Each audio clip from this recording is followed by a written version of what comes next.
Okey, sekarang tepat pukul 12 tengah hari. Anda dah boleh semak dah keputusan UPU anda. Semakkan keputusan permohonan kemasukan ke Universiti Awam, Politeknik, Kolej Komuniti dan MARA bahagian pendidikan tinggi bagi program pengajian lepasan SPM sesi akademik 2005-2026. So apa yang anda perlu buat adalah masukkan nombor kad pengenalan anda tanpa perlu ada sengkang. Anda masukkan nombor kad pengenalan anda, lepas tu anda tekan cari.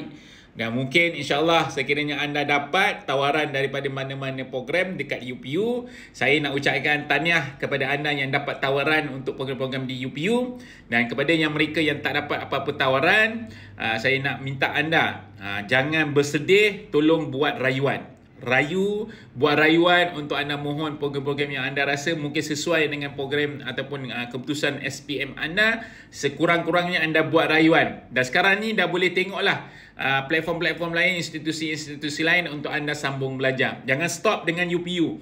UPU bukan penutup. Kalau anda tak dapat tawaran, bukan penutup untuk stopkan anda daripada sambung belajar. So, sekarang pergi dekat UPU, dekat bahagian sistem, dan kepada anda pastikan jangan takut ataupun jangan terkejut, sistem trafik akan jam. So anda kalau bila masuk dekat bahagian UPU, kemungkinan anda tak boleh nak masuk sebab sekarang ni trafik tengah laju untuk mohon ataupun nak tengok adakah mereka dapat keputusan. So ambil masa cool down sikit, mungkin ada waktu-waktu yang sesuai untuk anda cek.